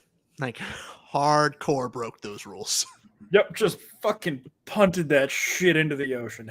Didn't give a fuck about it. I was talking with someone trying to see, is there a way to justify that? Like I'm trying to think, is there any in-show way to make that okay? The only justification that exists, and it's an absolutely wild one, and it's just 100% world-breaking, is if you deem Rand as basically the savior of the world, any threat or any opposition to Rand then becomes a sort of second-order threat to you and all of the other Aes Sedai sisters, which would basically let you murder anyone. So it would basically allow you to, like, if Rand is trying to take over Tyr and the Lords of Tyr say no, it would let the Aes Sedai just nuke Tyr. So even the only explanation that even kind of sort of gets you there just throws the door open for massive problems. So yeah, it doesn't work. Well, it's again the rule of cool. It's cool to have limitations on the Aes Sedai and seeing what they can do with their power, and that they're very powerful, but they're limited. Versus, it's just not cool where they're just off on a beach and time for the action now, and there's the Shan-Chan couple miles away from the city. They just happen to show up, and that gives Lands a fighting scene. Now Moraine's able to fight the Shan-Chan about a mile off coast, and no one cares if she's breaking the 3 oaths. And it's To which my question, I guess, and it reminded me because I saw the Leviathan Wakes in the back. It reminded me of the Expanse. Isn't the rule of cool answer there Rand having a "I am that guy" moment? Where I mean, isn't that the one where she nukes the ships and just, oh yeah, I am the dragon. This is what it means moment. Like that is my that would have been cool. Easy. That could have been so easy to do. Oh yeah. Just have him break free of, like, I don't know, like either Nynaeve or maybe Egwene gives him a moment, like kind of weakens the Shan-Chan. Like they could have. Or even if you just do a mini Duma as well. Yeah, I mean, I'm thinking if I was trying to change as little about the show as possible, just kind of like what they already have, what could you tweak to make it a little better? Make Egwene fight the Shan-Chan in her anger. So okay, she's not bound by the 3 oaths, and she attacks the Shan-Chan, is able to maybe distract him. Nynaeve is able to break through her block, realizes it's anger that allows her to channel. Maybe she stands up to Ishmael for a moment. Maybe. Or And Egwene then Rand, through his anger, and he is able to break through the shield because of Egwene helping him out a little bit. Then he destroys the Shan-Chan and has his big I am the Dragon Reborn moment. Yeah, or, Egwene and Nynaeve link, and the two of them together hold off Yeah. Ishmael. Elaine cuts the strand. Rand is free. Rand pops off. There's a lot of ways to do it. It was done poorly. Yeah. So I guess that's let me see. We've knocked out a bunch of these. So there was your point number 5 was good world building and political maneuvering in the background. Episodes 1 through 7, yeah. Overall, I liked we got to see more of the different cities and area. It seemed like, and again, it seemed then that the characters had some type of plan. There was some stuff moving on in the background compared to where season 1, everything was so surface level. Everyone wore their opinions on their sleeve, and it was kind of boring. In this one, you clearly had Lanfear and Ishmael like scheming against each other. People had their plans. I liked the Aes Sedai actually have their little moments of back and forth. So things seemed interesting, and they were leading to something. Again, I didn't like how it all concluded, but it was at least interesting while I was watching it. Okay. I guess my question was like, and I've heard this comment a couple of times. My question is sort of, what political maneuvering like had an impact on the plot? And I guess you can say the Forsaken's political maneuvering had an impact on the plot, but fuck me, I spent a lot of time listening to Moraine, Varen, Adelius, Alana, Shiriam, Cho Chang, and fuck all Sawand. Jesus Christ, it was the fucking parade of middle-aged women in the show, and none of them had an impact on the plot at all. Like, it was. The thing is, in this season, the Aes Sedai felt far more like Aes Sedai compared to season 1. I really liked how they were they had their secrets from each other, and you had that moment where Alana thought that they found the note from the Moraine's note and thought that, oh, Moraine and Lan, are they dark friends? Are they from the shadows? So that you have this conflict between the Aes Sedai because they keep secrets from each other. I genuinely liked that kind of those little moments in the story. Okay, so I guess my response to that particular example is, are we really living in a world where Lan Allman Dragoran is suspected of being a dark friend? Man, that fucking right here. I'm not sure I can live in that world, man. And then you're right to an extent. And every once in a while, this show will get something right on accident. And it's one of my favorite things. In the books, as with all organizations that are run by exclusively one gender, they're bad organizations. Like, the White Tower is not the good guys. Like, the White Tower is the symbol. I'm not going to use personification because it's not a person, but the example of, first of all, toxic femininity and institutional rot. And in many ways, that's exemplified by, what's her name? Eladia the Worst, in that all of the Aes Sedai have these plans, and they're all backstabbing each other, and they're all being awful to each other, and they're all trying to do these things that don't ultimately matter. It's just them kind of jockeying for position in the White Tower, and it's intentionally set up as an example of something bad. And this show does all of the jockeying and all of the kind of what they're doing not mattering, but I don't think it gets that it's supposed to be an example of something bad. I think they think it's cool, and it's presented as though it's cool. And I'm just kind of like, and even in this season, it didn't end up going anywhere. And if this was something that they'd been like done intentionally, I would have maybe even given them a little bit of credit. But they did all of the setup only to not realize what they had actually done. I don't know. I think from the books, you are right that the White Tower, they're certainly not the bad guys, but they're definitely not the good guys either. It's one of those things of 21%. Yeah. But it's an interesting thing of it is the stereotype of the negative aspect of how women interact with each other. And it's that Correct. stereotype of the cattiness and how dysfunctional that could be. And then I would think on the other side, you have the Whitecloaks, which almost exclusively guys. And they're the bad guys. But it's interesting that from both sides, you as the reader know that, they're messing up bad. They don't have all the information and they're being idiots. But from their own perspectives, I think you kind of, you get it. You get from, if you put yourself in their shoes, you understand.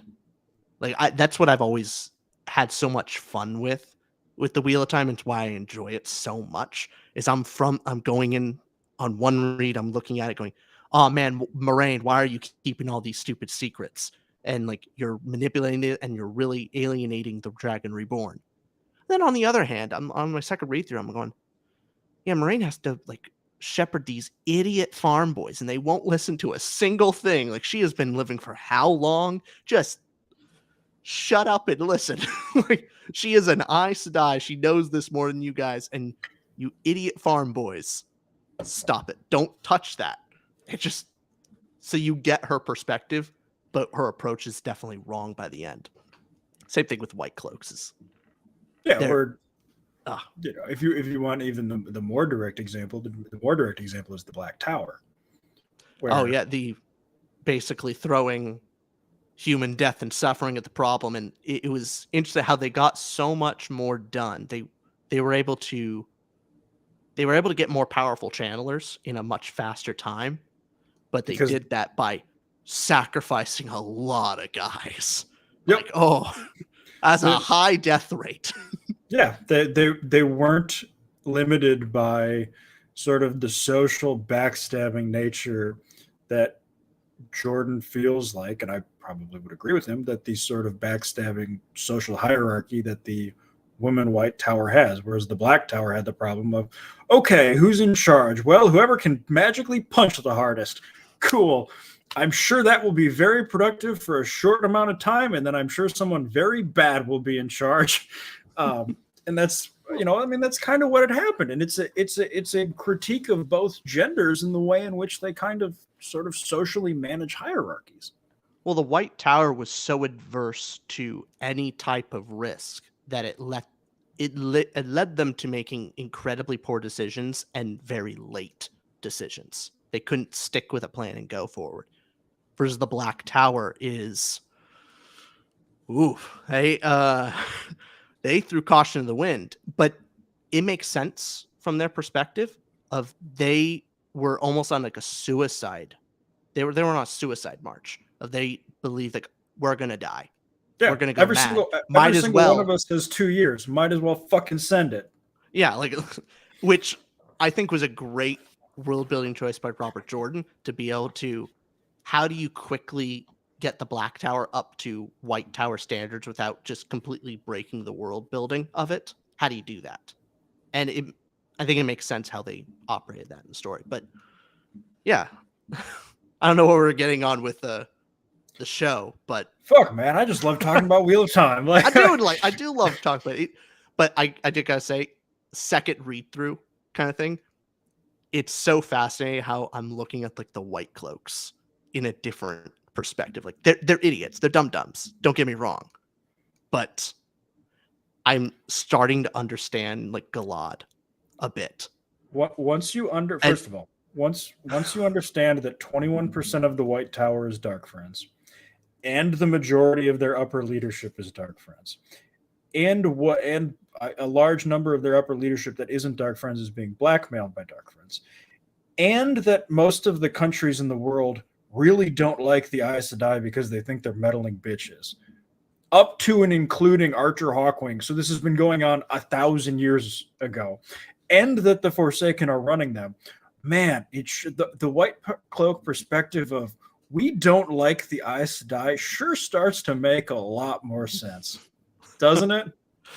Well, here's the thing: is I look at it from Galad's perspective, of from his point of view, the White Tower lies to him or hides the truth from him over and over, that he thinks that they've basically been betrayed and that Elaine was basically killed and shoveled under a rug by the White Tower.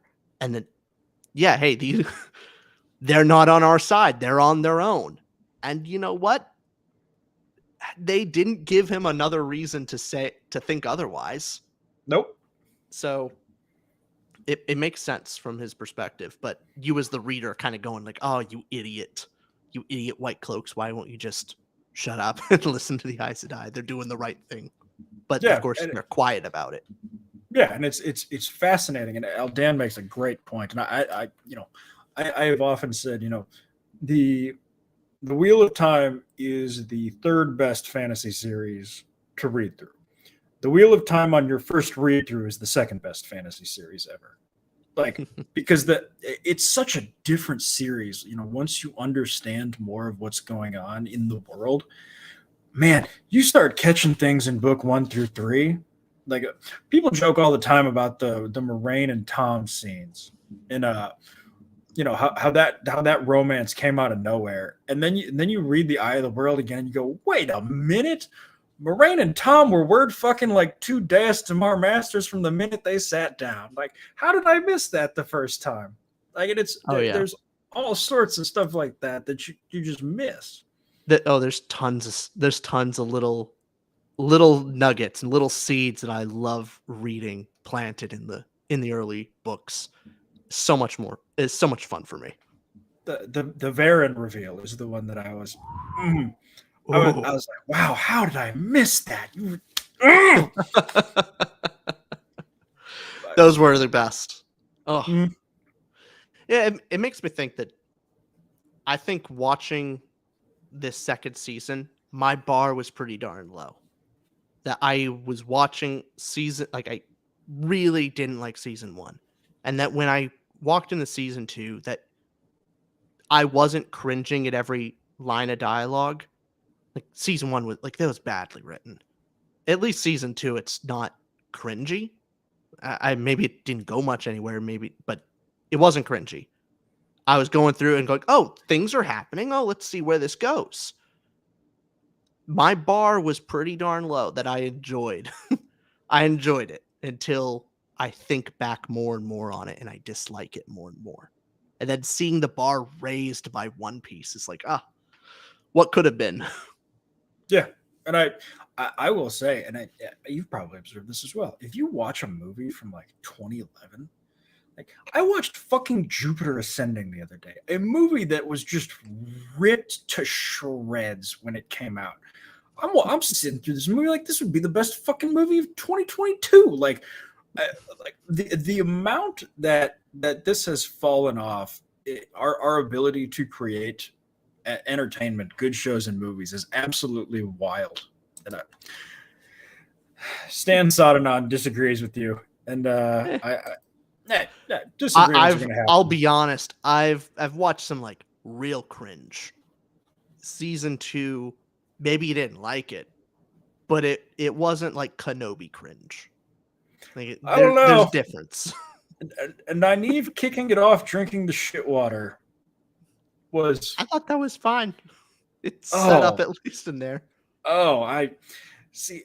My problem is, like, I watched that scene and I had two thoughts. The first one was, like Egwene refusing to use her hands, and I'm just sitting there like, okay, yes, I get it. You were traumatized by the White Cloaks. You don't have to use your hands to channel. You know how to do this.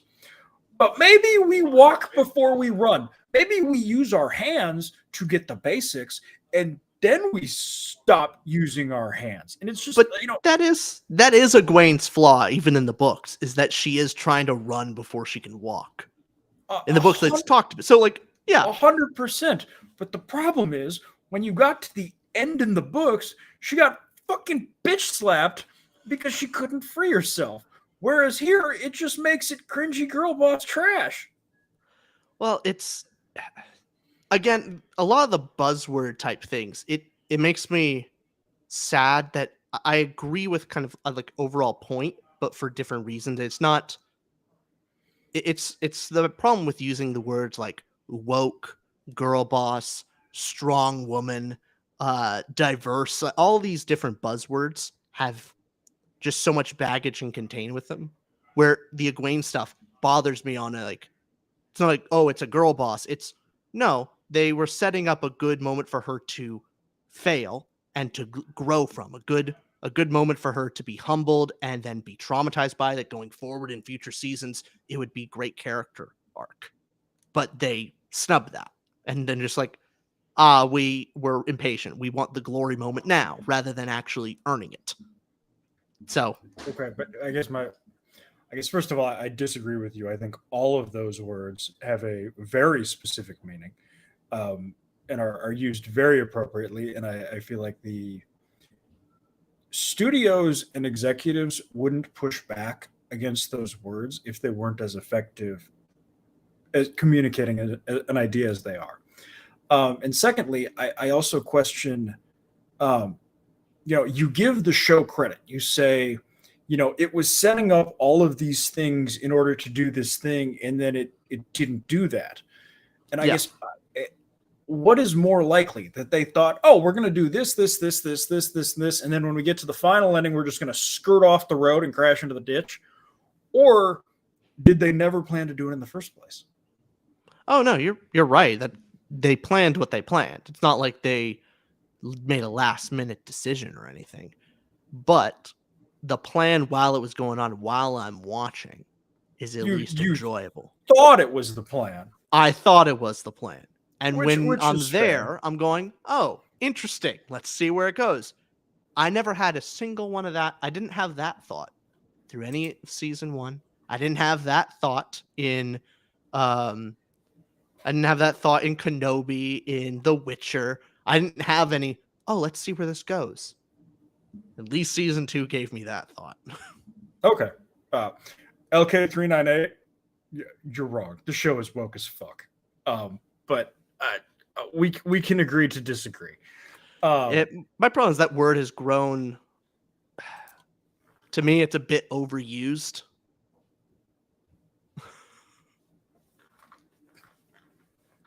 Whatever. You see her back there. I disagree. I don't think it's overused at all. I think it is correctly used, and I think it is it's used as often as it is because it's a mindset that's pervasive in Hollywood.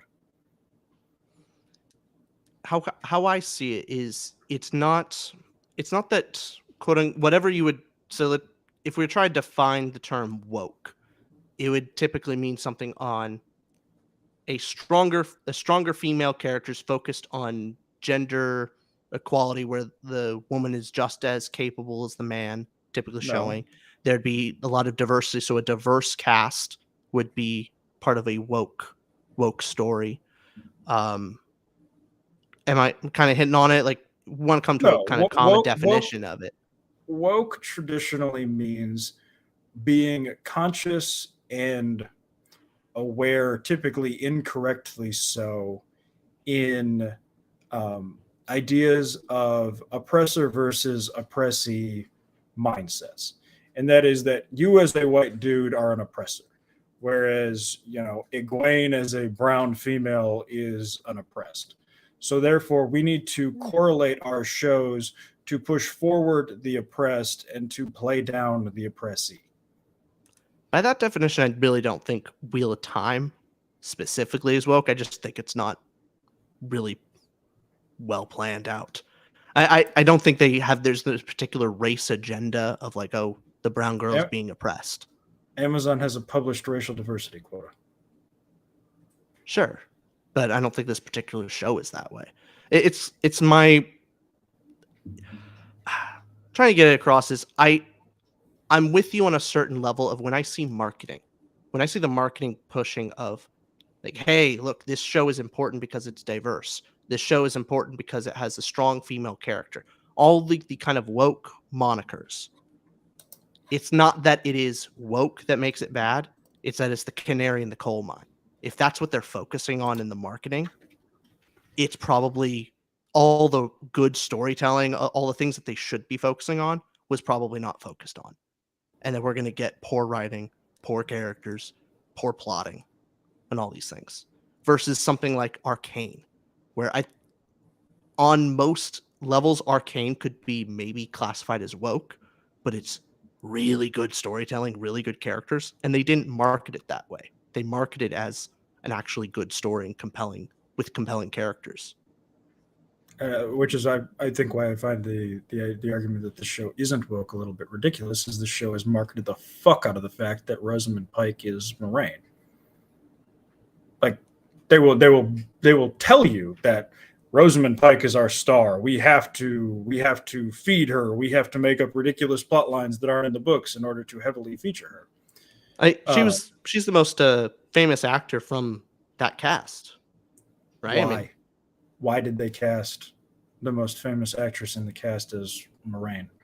Why is Rafe Judkins out here saying that he plans to update the gender politics of the books? Like, I mean, when people say that this show isn't woke, I don't even understand where that argument comes from when the director or when the showrunner himself will say that he plans to update things for modern political ideologies. Like, that's, I mean, they don't even deny that it's woke. I haven't read it. I haven't read it from Raph Jacobs, but you could be right.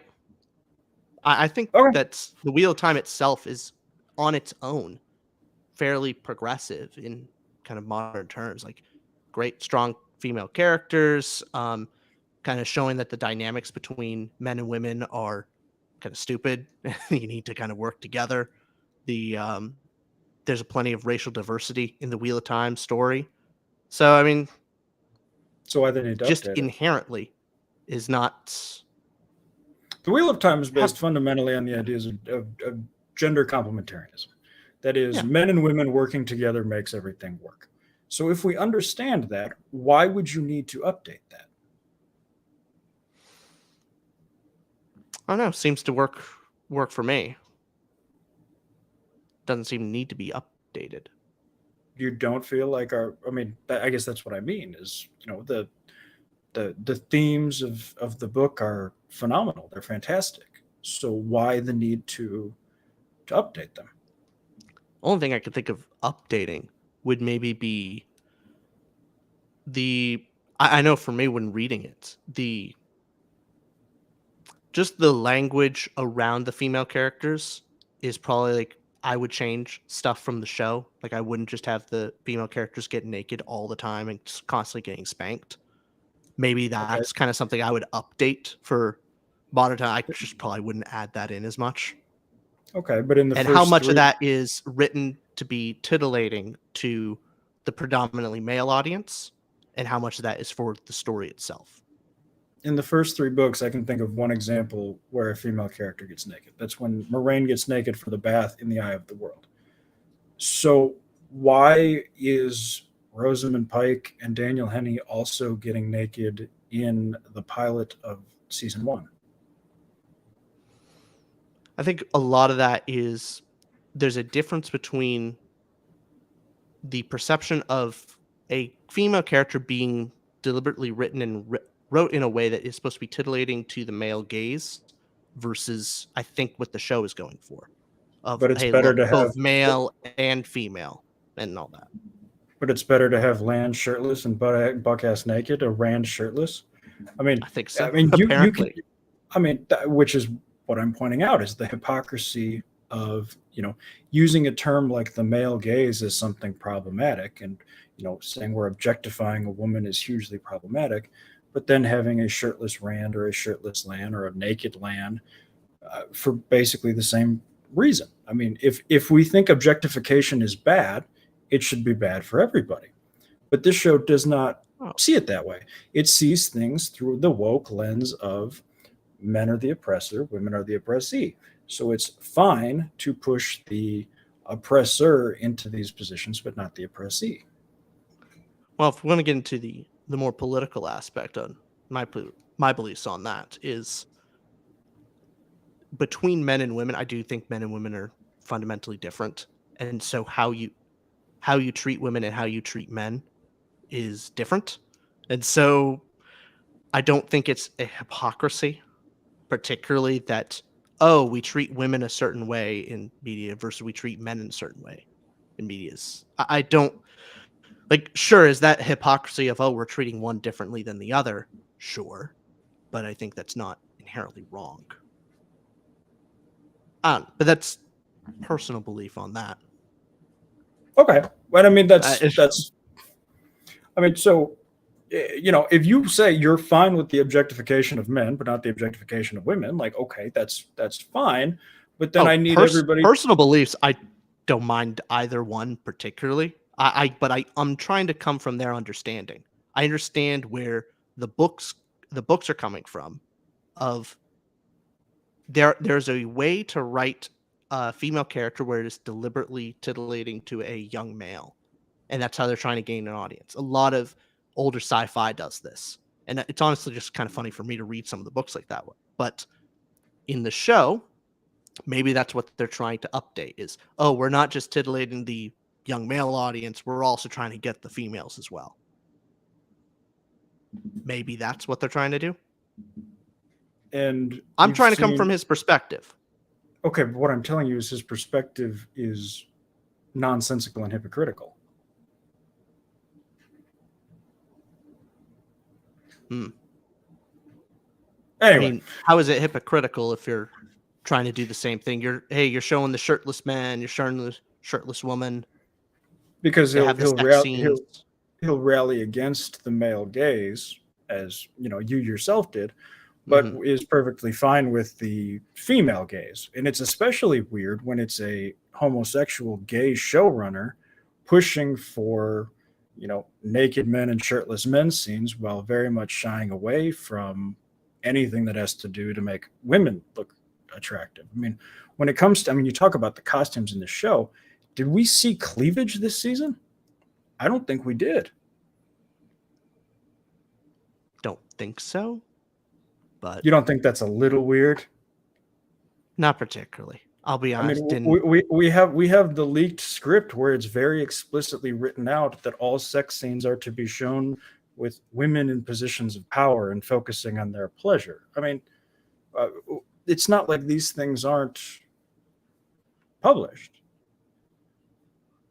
Wow. I didn't know that was in there.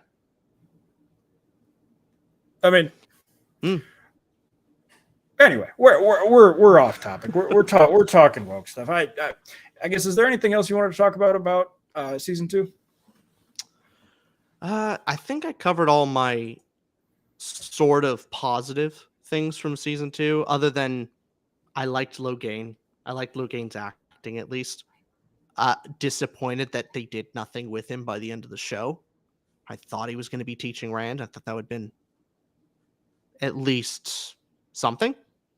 Like, okay, they're not teaching him how to do the sword, but they're going to teach him how to use channeling. Cool.